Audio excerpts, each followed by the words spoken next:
নমস্কার। আজকে আমরা শিলিগুড়ির বিধান মার্কেট থেকে চলেছি শিটং ফরেস্টে। বাহাতেই পড়লো আপনার বেঙ্গল সাফারির গেট। আমরা এখন চলেছি মহানন্দা জঙ্গলের মধ্যে দিয়ে। কলকাতা যাদবপুর থেকে আমি খোকন ও শিবশঙ্কর সাহা দুইজনে মিলে আমরা এসছি শিলিগুড়ি। শিলিগুড়ি থেকে আমাদের উদ্দেশ্য একটা মোটরসাইকেল ভাড়া নিয়ে 5-7 দিন এই অফবিট জঙ্গলের আর পাহাড়ের মধ্যে ঘুরে বেড়ানো। তো আজকে আমাদের প্রথম দিন। আজকে আমাদের শিলিগুড়ির এই শক্তিগড়ের বাইক রেন্ট থেকে আমরা বাইক নিয়েছি। আমাদের গাড়িটা নিতে একটু দেরি হয়ে গেছে। তো প্রায় আমরা 12টার সময় বেরিয়েছি বিধান মার্কেট থেকে। তো আজকের উদ্দেশ্য হচ্ছে আমাদের শিটং ফরেস্টে এই সেবক ব্রিজ, তারপরে সেবক রেলওয়ে ক্রসিং, তারপরে করোনেশন ব্রিজ হয়ে কালীঝোড়া হয়ে বাদিকে শিটংয়ের রাস্তায় উঠে যাওয়া। তো আমরা এখন মহানন্দা ফরেস্টের মধ্যে দিয়ে চলেছি। বাইক রেন্টের প্রসঙ্গে বলে রাখি, আমরা বাইক রেন্টের থেকে রাইডার বাইক একটা আমরা ভাড়া নিয়েছি, রাইডার 125cc, 650 টাকা করে পার ডে। তো আর অ্যাডভান্স নিয়েছে আমাদের থেকে 2000 টাকা। যদি আমাদের এক্সট্রা দিন যদি আমরা না রাখি তাহলে আমাদের টাকাটা পুরো ফেরত দিয়ে দেবে। আর 2.5 লিটারের মতন পেট্রোল আমাদের বাইকের সঙ্গে দিয়ে দিয়েছে। যাক, এইসব কথা বলতে বলতে মহানন্দা ফরেস্ট শেষ করে এই আমরা এখন সেবকের রেলওয়ে ক্রসিংয়ের সামনে চলে এসেছি। এই আসামের দিক থেকে, মালবাজারের দিক থেকে এই ট্রেন এখন যাচ্ছে এনজেপির দিকে। এই লাইন ক্রস করে আমরা যাব, এই এখন চলেছি করোনেশন ব্রিজের দিকে। করোনেশন ব্রিজ সেবক বাজার পড়বে আগে। চলে এসেছি আমরা করোনেশন ব্রিজ। এই ডান হাতে আমরা দেখতে পাচ্ছি তিস্তা নদী, ওপরের দিক থেকে নিচের দিকে এর স্রোত দেখা যাচ্ছে, বয়ে চলেছে। আমাদের ডান হাতেই করোনেশন ব্রিজ। এই করোনেশন ব্রিজ, আজকে আমরা করোনেশন ব্রিজ পার হয়ে ওপারে যাব না, 2-3 দিন পরে আমরা ওপারে যাব মালবাজার। মালবাজারেও আমাদের 4-5 দিনের প্রোগ্রাম রয়েছে। আমরা মোটরসাইকেল নিয়েই মালবাজারে গিয়ে কোনো জঙ্গলের মধ্যে কোনো হোমস্টে কিংবা কোথাও থেকে সেখান থেকে পাহাড় জঙ্গলের অফবিট রুটগুলোতে আমরা ঘুরব। আজকে আর ও রাস্তায় যাচ্ছি না, আজকে যাব এই গ্যাংটকের দিকেই কালীঝোড়া পর্যন্ত। আমরা টোটাল বিধান মার্কেট থেকে আমরা 22 কিলোমিটার রাস্তা চালিয়ে করোনেশন ব্রিজে এসেছি। আমাদের প্রায় 1-1.5 ঘন্টা লেগে গেছে আস্তে আস্তে, কারণ রাস্তায় মাঝখানে বৃষ্টি হওয়াতে আমরা দাঁড়িয়েছি। তারপরে রাস্তায় দুবার আমাদের মোটরসাইকেলের চেকিং হয়েছে, গাড়ির কাগজপত্র দেখাতে হয়েছে। গাড়ির কাগজপত্র প্রসঙ্গে বলি আপনাদেরকে, এটা কালীঝোড়াটা চলে এসছে। কালীঝোড়া বাদিক থেকে ডান দিকে এসে তিস্তা নদীতে পড়েছে। এই কালীঝোড়ার ওপরে কালীঝোড়া ব্রিজ, এই রাস্তা ধরেই আস্তে আস্তে সেবক ব্রিজের দিকে এগিয়ে যেতে হবে। তো আমরাও এই রাস্তা ধরেই এগিয়ে যাব কালীঝোড়া পর্যন্ত। কালীঝোড়া এখান থেকে 6 কিলোমিটার মাত্র। তো তার আগে এখানটা একটুখানি ভিডিওগ্রাফি করে নিচ্ছি, একটু ফটো তুলে নিচ্ছি। এই ডান দিক থেকে কালীঝোড়া, আমরা কালীঝোড়ার ব্রিজ পার হয়ে এসে এই ফটোটা তুলছি। পার হয়ে এসেছি, এবার ডান দিক থেকে কালীঝোড়া নদী এগিয়ে এসে বাহাতে ওই দেখা যাচ্ছে, বাহাতে সাদা মতন, ওটাই হচ্ছে তিস্তা নদী। এই নদীতে এসে পড়েছে। আর এই নদীর বাহাতেই তিস্তা হাইড্রিল প্রজেক্ট, তিস্তা 4 নম্বর হাইড্রিল প্রজেক্ট। এটা তিস্তার এই কালীঝোড়া ব্রিজ পার হওয়ার পরে আমরা একটু চা খাওয়ার জন্য দাঁড়িয়েছি। দূরে রেলওয়ে লাইন তৈরি হচ্ছে, সিকিম যাওয়ার রেলওয়ে লাইন। এই কালীঝোড়ার ওপর থেকেই রেলওয়ে লাইন চলে গেছে। আমরা এখানে চার দোকানে একটুখানি চা বিস্কুট খেয়ে 10 মিনিট বিশ্রাম নিয়ে তারপরে আবার এগিয়ে যাব। এই যে নতুন কালীঝোড়া নতুন ট্রেন লাইন হচ্ছে সিকিম যাওয়ার, মোস্ট প্রবাবলি রংপুর সিংতাম কোনো একটা জায়গায় যাবে আর কি, তারই সব কাজকর্ম চলছে আর কি এখানে। তো আমরা চা খেতে এসেছি, ছোট বাচ্চা ওকে আমরা একটা বিস্কুট দিয়েছি, খুব আনন্দ সহকারে খাচ্ছে বিস্কুটটা। আমরা এবার ওখানে চা খেয়ে 5-7 মিনিট বিশ্রাম নিয়ে আবার এগিয়ে চলেছি। কালীঝোড়া পার হয়ে টিপ টিপ করে বৃষ্টি পড়ছিল বলে আমরা আর মাঝখানের ফটো তুলতে পারিনি। কালীঝোড়া পার হয়ে এবার আমরা শিটংয়ের জঙ্গলে ঢুকে পড়েছি। কালীঝোড়ার থেকে বাঁহাতি রাস্তায় কালীঝোড়ার আমরা এত সুন্দর রাস্তা পেয়ে একটুখানি দাঁড়িয়েছি, দু সাইডে অসম্ভব সুন্দর।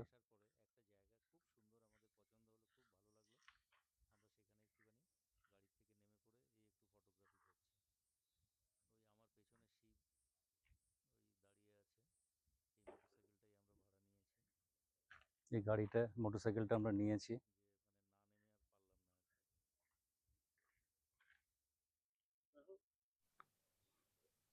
এখন প্রায় 1:30টার মতন বাজে, 1:30 পৌনে 2 বাজে। তো আমরা হয়তো আর বেশিক্ষণ দাঁড়াবো না এখানে। এবার যতটা এগিয়ে যাওয়া যায় আর কি সামনের দিকে আমরা আস্তে আস্তে এগিয়ে যাব। এই আশেপাশে শিটংয়ের জঙ্গলের আশেপাশে যা গাছপালা আমরা দেখতে পাচ্ছি এর বেশিরভাগই হচ্ছে শাল গাছের জঙ্গল, মাঝে মাঝে ওক গাছও কয়েকটা দেখতে পেয়েছি। আমরা আবার উঠে পড়েছি, এবার আস্তে আস্তে আবার এগিয়ে চলেছি শিটংয়ের দিকে। শিটং পর্যন্ত হয়তো যাব না, আমরা চেষ্টা করব লাটপাঞ্চার পর্যন্ত গিয়ে তারপরে লাটপাঞ্চার থেকেই ফিরে আসা, কারণ আজকে আমাদের যেহেতু মোটরসাইকেলটা নিতেই দেরি হয়ে গেছে, প্লাস বৃষ্টিও আমাদের বাদ সেধেছে চলার পথে, তাই জন্য আজকে আর খুব বেশি দূর যাওয়া যাবে না। এবং আমাদের বিকেল 5টার মধ্যে শিলিগুড়ির চলার পথে ওই মহানন্দকে ক্রস করতে হবে, কারণ ওখানে বিকেলের পরে সন্ধ্যের আগেই নাকি হাতি বেরোয়। তো সেই জন্যে আমাদের আর বেশি দূর যাওয়ার রিস্ক আজকে নেব না। তাও চলেছি যতটা যাওয়া যায়, 3টে পর্যন্ত যত দূর আমরা যেতে পারি, যাওয়ার পরে তারপরে আমরা ফেরার রাস্তা ধরবো আবার। তো এঁকে বেঁকে চলেছি, কোনো লোক নেই, জন নেই, খালি একটা গাড়ি আমাদেরকে ক্রস করে চলে গেল দেখলাম, আর কোনো লোকজন নেই। এই বর্ষায় মনে হয় এই রাস্তাতে, যেহেতু অফবিট রাস্তা, কোনো লোকজন খুব বেশি এই রাস্তায় চলাচল করেন না কেউ। এই রাস্তাতে একটু ভালুকের ভয় আছে, হাতির তো কোনো ভয় নেই, তবে ভালুকের ভয় আছে। এই জন্য আমরা চারিদিকে সজাগ দৃষ্টি রেখে চলেছি, যে দুদিকের কোথাও যদি সেরকম কিছু শব্দ পাই কিংবা কোনো কিছু মনে হয় তাহলে আমরা দাঁড়িয়ে যাব।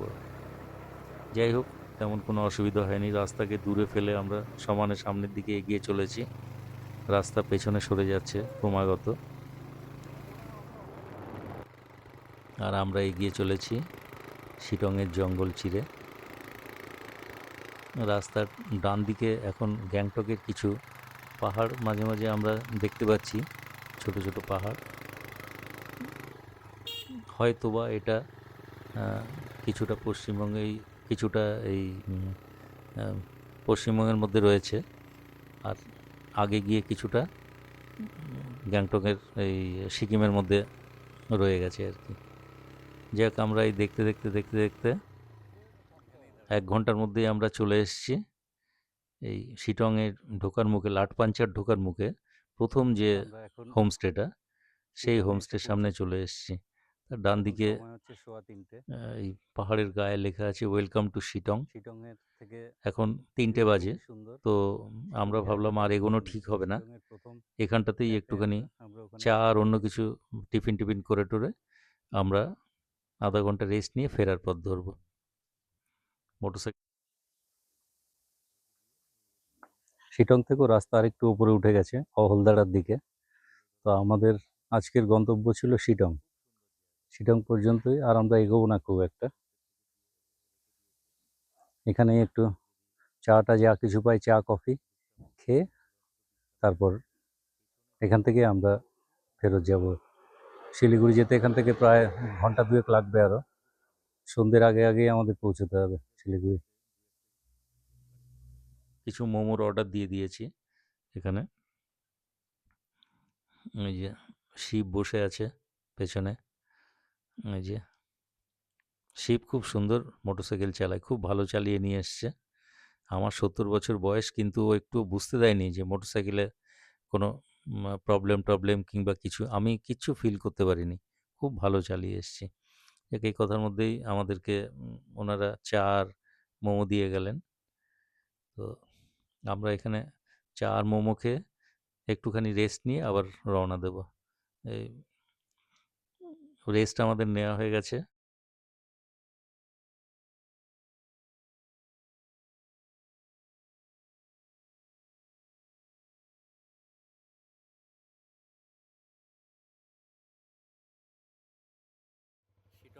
আর একবার তুলে নিচ্ছি, কারণ এরপরে আর কবে এখানে আসবো না আসবো জানি না, অন্তত এবারের ট্যুরে হয়তো এখানে আর আসা হবে না।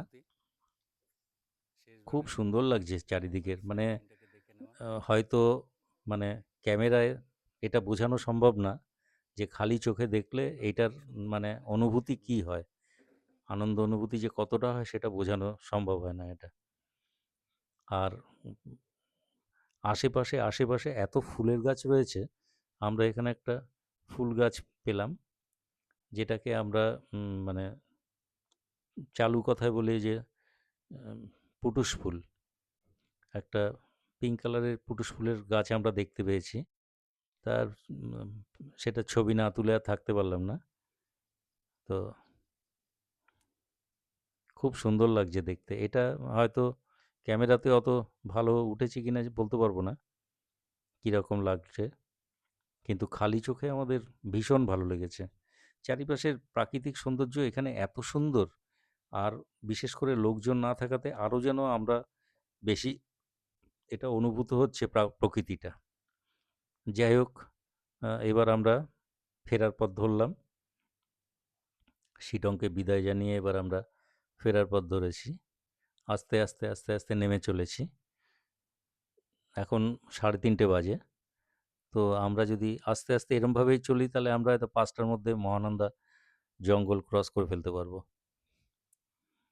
চলেছি, সূর্যের তাপও কমে আসছে আস্তে আস্তে, আলো আস্তে আস্তে কমে আসছে, যদিও ক্যামেরাতে এটা বোঝা যাচ্ছে না, কিন্তু আলো আঁধারি বেশ ভালোই আমরা বুঝতে পারছি এখানে।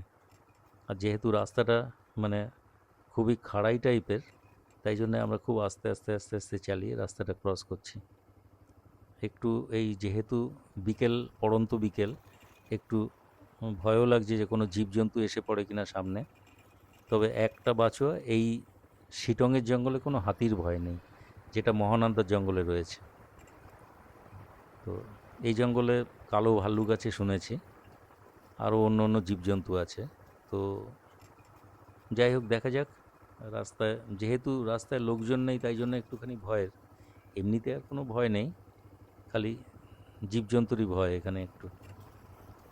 যাই হোক, আমরা দুজনেই আস্তে আস্তে আস্তে আস্তে নেমে চলেছি এখন। জঙ্গলও প্রচণ্ড সুন্দর লাগছে, প্রচণ্ড ভালো লাগছে আমাদের, মানে যেদিকে তাকাই সেদিকেই এক একটা আলাদা সৌন্দর্য জঙ্গলের।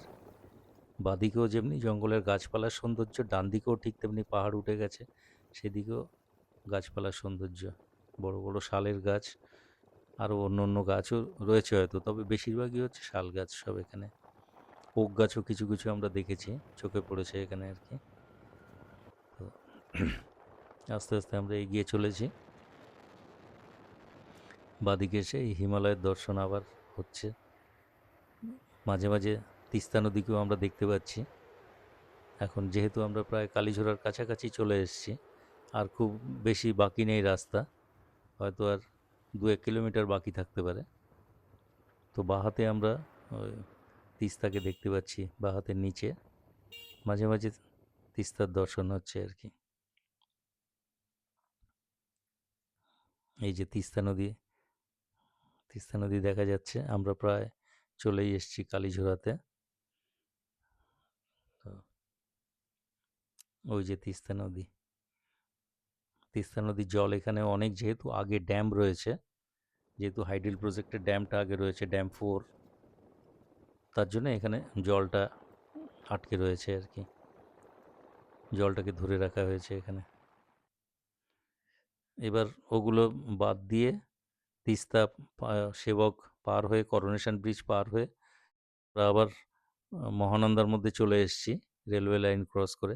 মাঝখানের ভিডিওটা আমরা তুলতে পারিনি, কারণ টিপ টিপ করে বৃষ্টি হচ্ছিল বলে ক্যামেরাটা আর বের করা হয়নি। আমাদের আজকের ভিডিও এই পর্যন্তই, আপাতত শেষ করছি। ধন্যবাদ।